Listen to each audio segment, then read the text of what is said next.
Good. I'm gonna give a few minutes to people follow and then Sure. we'll roll.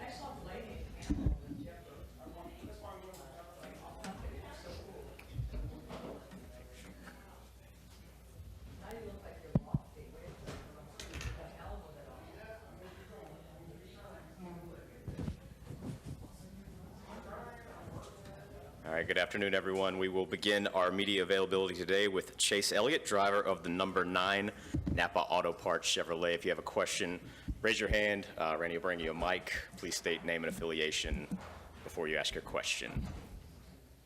Sorry, Jeff.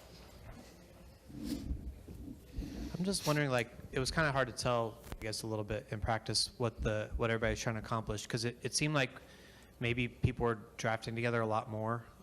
So is that sort of like, has the point of practice changed now, where people are just ready to go out and see how their car handles in traffic right away? Well, I mean, I think it was an important piece of today, because that's, the reality of what you're going to see in the race, and I think it's going to be hard to get away from people for at least a while. I don't think it's going to be like some of these other races that we've had this year. It seems like the grip level of this track, racing at night too, I think is another thing, and it being cool is probably going to accomplish, I think, what they were trying to accomplish, or maybe not completely accomplish it, but push it more in that direction than what we've seen at some of the other intermediates that we've tried to plate race at. So I think that was why you saw everybody together more today, because I think you're going to probably be around each other a little more than what we've seen. Questions for Chase? Nick? Nick Brownberg, Yahoo Sports. Now that we're basically a third of the way through the season, what's the biggest takeaway you've had so far this season? I don't know. I mean, there's a lot of takeaways. I mean, the biggest takeaway for us is just having a victory this early, which is nice. Aside from that, we've had some mediocre runs. We've had a couple races where I felt like we had an opportunity to win, and some races where we didn't have a fighting chance to win. So, having a victory is nice, and that's our biggest takeaway right now. Just to continue to be dynamic, because everything is just changing and evolving, and every time something changes, it takes a lot of effort to figure out what's the best thing for that change, and that when something does change, it offers opportunity to either catch up or get behind. So just making sure you're able to make changes and do them quick, because this deal is, the rules have changed rapidly. Brett Williams, SpeedwayDigest.com. I guess my question was kind of similar to that. Just how's the Hendrick Motorsports as a whole feeling going into the first 1.5 mile track since Texas, with the improvements over the last couple of races or so? Yeah, I think it's better for sure. I still think we have room to improve and do a better job yet, but definitely the performances over the past couple weeks have been nice, and I think that helps. So we'll see. So you get your report card every week, so we'll find out. We'll go to Lee, then Jerry. Lee Spencer, RacingBoys.com. A couple of questions. Jeff Andrews was encouraged, I guess, by what he saw at Texas and expects even further improvements here. What are your early observations on Kansas? I think honestly kind of hard to say because of the groups in which we were out there driving around, and it just wasn't exactly like the race, because you'd have guys getting up to speed, which would kind of jumble up the packs and stuff. So honestly, until we race, I really don't know. So we'll see. And are you encouraged by seeing Alex Bowman, another one of your teammates, showing some success? Kind of shows that there could be potential across the board, just not just with the number 9 team. Yeah, no, as a company, that's good, right? You want to, if we're all running better, we're all increasing the health of Hendrick Motorsports, which is, at the end of the day, I'd say a good thing, and we're also pushing each other to do a better job. So yeah, I think it's good. Jerry Jordan, kickingthetires.net. I want to look forward to next week in the All-Star race. Your thoughts going into that, your strategies, breaking that competition down. Yeah, to be honest with you, I don't even know what the rules are next week, so I couldn't tell you. But I think it'll be exciting to be in the race for the first time, be locked in, and you know, whatever package it is next week, it'll be great, and look forward to being a part of the big show for sure.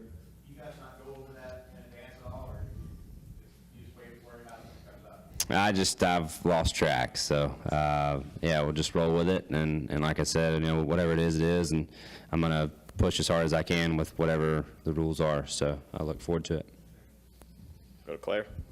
Claire B. Lang, Sirius XM NASCAR Radio. Your fans seem to be really enjoying the fact that you're enjoying it a little more, that you're kind of, you know, when you have success, you seem to be enjoying it more and having it be okay that people are going nuts over you when you win and that sort of thing. Are you more comfortable with that now? I mean, I don't really feel like I've changed a whole lot from that perspective. I think it's always nice to do good, you know, or get a victory or whatever that makes, you know, running well or getting a win, however that comes about is, you know, is probably a good thing. So, yeah, I don't really feel like I've changed a whole lot. I've always tried to enjoy it. So, yeah, I don't know. Good question. Scott Trailer, RacingBoys.com. With the 550 package, how long can you run flat out? And can you run flat out? And if so, how difficult is that going to be to set somebody up getting up off the corner for the next corner? Yeah, it's definitely going to be tough. You can run wide open for a long time, and when you're by yourself, you really should be able to run wide open the whole time. And if you do lift, it's very little. Seems like when you do lift, it's you know, because a guy, you know, you ended up picking the same lane as him or something like that. So I think it's just going to be about going where the guy in front of you isn't, to get out of his wake. But you know, as crazy as it is with 550 horsepower, we're still going, the corner speeds still feel pretty high. So I think it'll be, I think you're kind of asking a question on how the draft is going to play and whatnot. I still think it's going to be about getting runs and you know, using that draft to your advantage, but it's just going to be about the clean air. It's not going to be like a Talladega or Daytona look to it for sure. It's still going to have to be where the guy in front of you isn't, to where you have your car, you know, in fresh air, which is always important at these places. And yeah, like I said, the corner speeds are still pretty high, so we're still not going slow enough to create that kind of racing and be just comfortable all the time and pushing and shoving and things like that all the time, I don't think. Go to Reed. Reed Spencer with NASCAR Wire. You've had the last 4 wins for Chevy. Do you feel like you're sort of carrying the load for the bow ties? I mean, you know, nice to have wins. Obviously, I think as a manufacturer, I think the more that we all run better, we're all going to help each other. Much like you know, Alex's good runs the past couple weeks, I think are good. Good for the company as well. Just like I think Chevrolet having good runs is good for the manufacturer. So I don't necessarily think we're carrying it. Any of the Chevrolets could have won Talladega, and that wouldn't even be a relevant question. So it's nice to have won some races, but no, I think that narrative could have changed pretty easily a couple weeks ago to somebody else. Dylan Sherwood with the Emporia Gazette. Chase, what's different coming back after you won here in the fall? I mean, lots different. Obviously the rules and the it being a nighttime race versus an afternoon race here in the fall. It's pretty cool this weekend. So I think that's obviously the race is gonna look, I think, different from what we saw here then. So I'm excited to see what it is. It's definitely been a different practice session than what we've seen in these other places where we've been, big spoiler and the high drag and stuff. Anything else for Chase?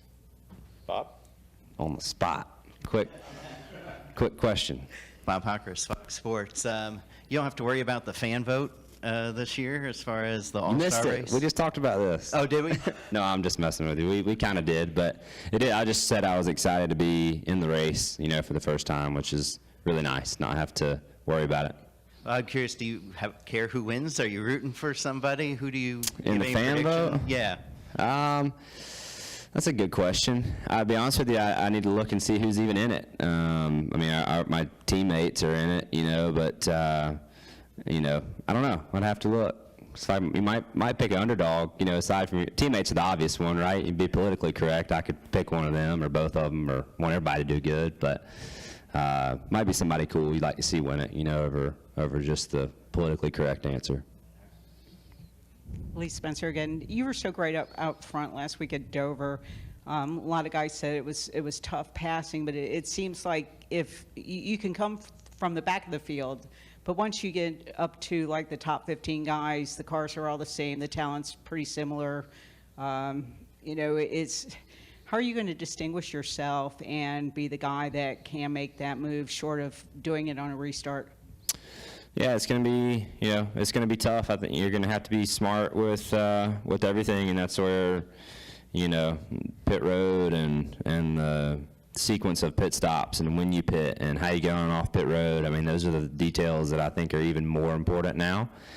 But I mean, it was tough last weekend for sure, especially there at the end. It was very difficult to make something happen. So it just puts more emphasis on those situations, like you say, restarts and pit road and pit stops, and not just how fast your pit stop is, but how fast you get down pit road and how fast you get inside your box and get stopped and let you guys go to work and how close you are to your mark. All those things are just that more important, and that's why you see the guys that are really good at that stuff typically towards the front, because they're gaining spots at times where people tend to forget about. Jeff? So like when stuff like that happens, do you feel like you have a voice with NASCAR where you want to point that stuff out to them? Obviously, some other drivers were like kind of high profile about it this week. Or are you just like, hey, you know what, I'll race whatever. You'll wait till later in your career to sort of make those kind of opinions known. How do you approach that? Yeah, I mean, it's a good question. I mean, I think there's certainly a right way to maybe bring it up. Frankly, I've tried to voice my opinion at different times, or in those meetings that we're supposed to voice our opinions in. And at the end of the day, I've kind of come to the realization, and maybe this will change as time goes, but I just don't think that my opinion really matters to the people who make the rules. And really and truly, I'm not sure that it should, right? I mean, why do the owners and the drivers and the teams even have a voice, in some of that stuff, really, when it comes down to it? Just make the rules and be done with it. Quit trying to make everybody happy. We're racing. You either like it or you don't. Anything else? Cool. Chase, we appreciate the time. All right, thanks. What's that? Parking skills, your Napa photo. Oh, yeah. Well, that parking